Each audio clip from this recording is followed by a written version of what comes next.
Ever wondered how to read a cut list efficiently? Let's break it down step by step. A cut list is essentially a blueprint for cutting all your materials accurately. Reading a cut list correctly saves time, reduces mistakes, and minimizes waste. Start by examining the layout. Lengths, widths, and quantities are usually organized in columns. Next, identify the types of materials listed. Each may have specific cuts. Always check the dimensions provided. Accuracy here prevents costly mistakes.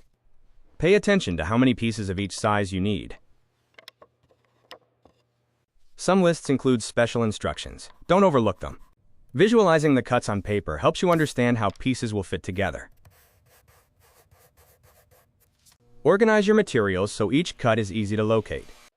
Follow the sequence from the list. Usually, larger cuts come first. Always double-check each measurement before cutting. Mark each piece clearly, so your cuts are precise. Select the right tool for each cut, based on material and size. Always prioritize safety while cutting materials. Check off each piece as you finish to keep track. Organize scraps for reuse. It saves materials and money. Avoid common mistakes by measuring carefully and following the list precisely. Batch similar cuts together and plan your layout for faster workflow. Before moving on, review your cuts to ensure nothing is missing. Once cut, organize pieces by size and type to make assembly smoother. And that's how you read a cut list like a pro. Start planning your cuts and work smarter today.